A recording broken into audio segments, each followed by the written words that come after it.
Good evening, and we begin at 5 o'clock tonight with a developing story in Newburgh. And that's where someone set a pride flag on fire at a home in what police say is a bias crime attack. And that attack was recorded on home surveillance video, which captured someone wearing a hoodie and mask walk up to the house, light the flag on fire, and then give what appears to be a Nazi salute. We have blurred that portion of the video. What makes this act of hate even more disturbing? The suspect appeared to know and acknowledge they were being recorded. This was in the early morning hours on Monday by North Villa Road, not far from the George Fox University campus. Luckily, there are no injuries and only minor damage to the home. Anyone with information should contact Newburgh Police.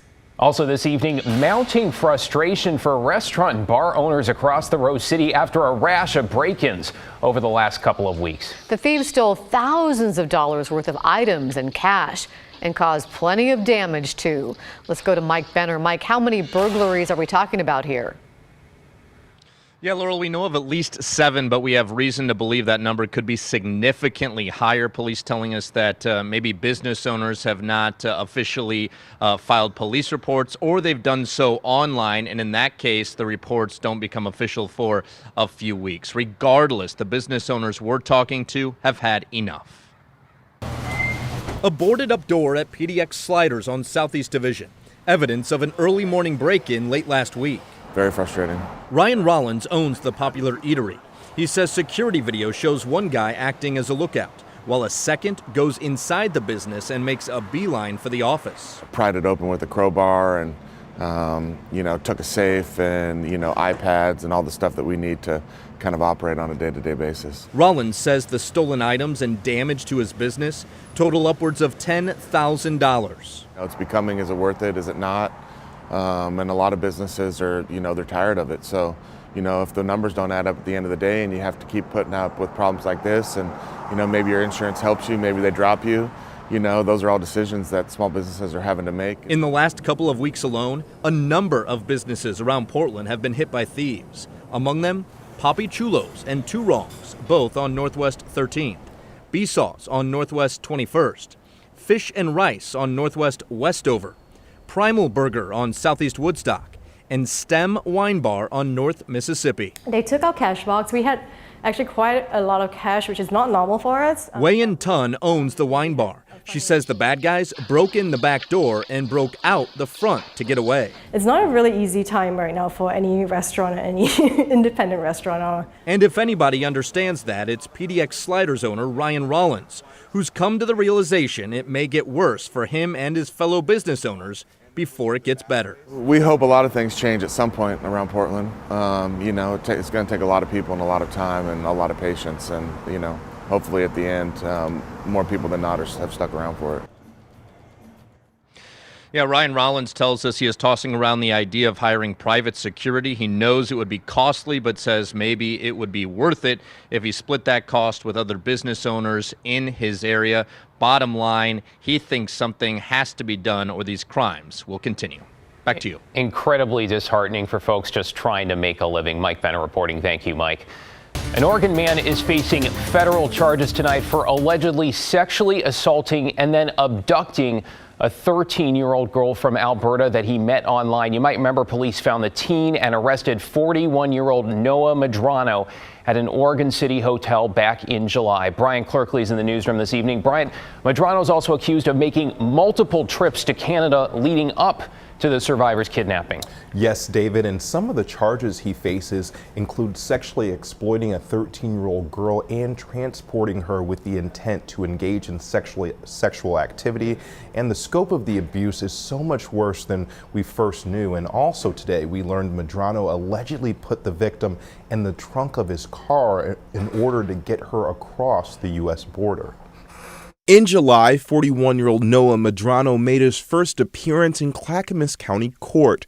The 13-year-old girl from Edmonton, Canada he met online was allegedly abused by Medrano several times before stowing her away in his car and bringing her to Oregon, where she was eventually rescued. In July, her father had this to say after they were reunited. I kind of taken one day at a time and surrounded her with friends and family and just trying to get her through. New documents just released by authorities outline how Medrano first took her to a hotel room in Edmonton and sexually abused her, recorded the abuse, and then he returned to Oregon. Later, authorities say he went back to Canada, picked her up from outside her school, and took her to another hotel where he made her dye her hair and wear a hooded sweatshirt to disguise her appearance. Authorities say he abused the victim for several days, then again returned home. The documents say Medrano went to Canada once more, picked the victim up, and drove her back to the United States in the trunk of his car so she wouldn't be seen at the border checkpoint. Nicole Lampa is a CTV reporter out of Edmonton who covered the story. This girl, she went missing on June 24th. She was actually reported missing after she had went to school on a school bus to her junior high school, but she did not attend class. Authorities say Medrano then brought her to a hotel room in Oregon City where he abused her. She was labeled missing back home in Edmonton where police were looking for her. Then on July 2nd, authorities found them in that hotel room. Medrano was arrested and the girl was taken into protective custody and returned to her parents. It's important that, parents certainly, don't let their guard down with internet use and, always watch their children. This is something that was unexpected to us, and we had all the parental controls imaginable around. They will find access somehow, and there is predators out there waiting for our children. Medrano has another hearing tomorrow. A 5-day jury trial is scheduled to start in December. The maximum sentence is life in prison with a 15-year mandatory minimum. Laurel. Thank you, Bryant. The founder of a Portland nonprofit is facing federal charges for allegedly filing fraudulent applications for COVID-19 relief funds.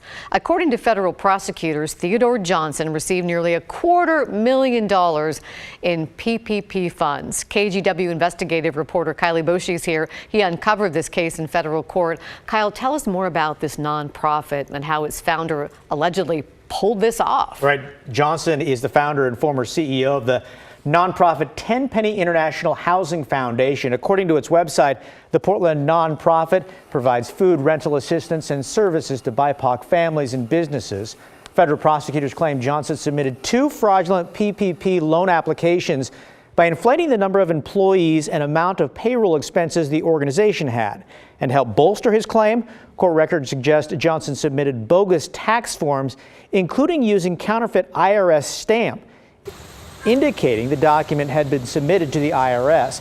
In all, Tenpenny received roughly $273,000 in PPP funds. That's according to government records. Now, it's not clear how that money was used exactly. We reached out to Johnson today. He didn't return our calls or emails. And certainly worth noting, this is just the latest example of alleged fraud involving COVID relief funds. We've seen a lot of this nationwide. So far, the government has identified more than 70,000 loans that are potentially fraudulent all across the country. I know you'll keep following it for us. Thank you, Kyle.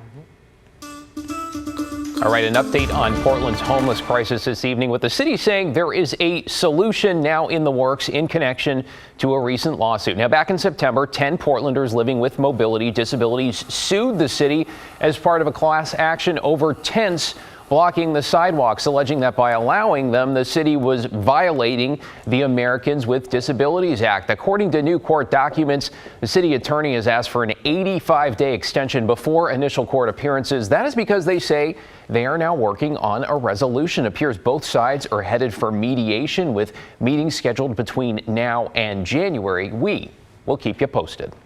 The Cedar Creek Wildfire that's been burning for months in Oregon is finally fizzling out. That's thanks to all the rain we've had and the return of winter weather conditions. Firefighters gave their final update today, saying they've reached their containment goals.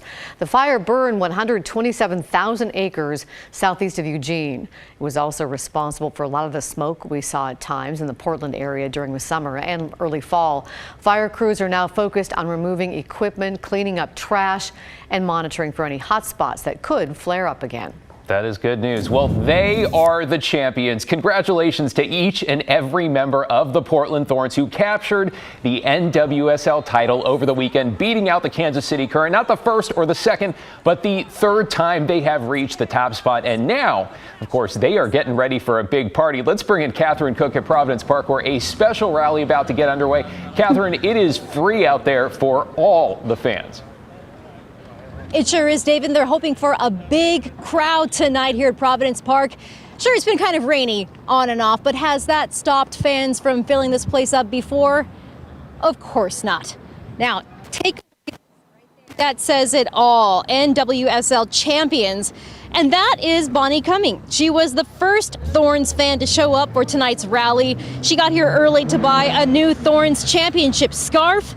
She's growing quite a collection of those, by the way. The Thorns now have 3 National Women's Soccer League championships, the most in league history. Bonnie loves this team. She's excited to celebrate them tonight. And if they happen to be watching, here's what she would tell all of them in person. I would just say thank you so much. You played a really, really good game. Your work ethic is incredible. You've worked hard all season. And you stand together and you work hard as a team, and you're fabulous. And thank you. Don't know anybody who would disagree with Bonnie. Back live here at Providence Park, doors open at 5:30, so just in about 20 minutes. And guys, if you can't make it here in person, you can watch the whole thing. We're going to stream it live for you tonight on KGW.com starting at 6. Back to you. Yes, I think Bonnie said it for us all. It's just so wonderful to have the Thorns to celebrate here in the Portland area. Thank you, Catherine.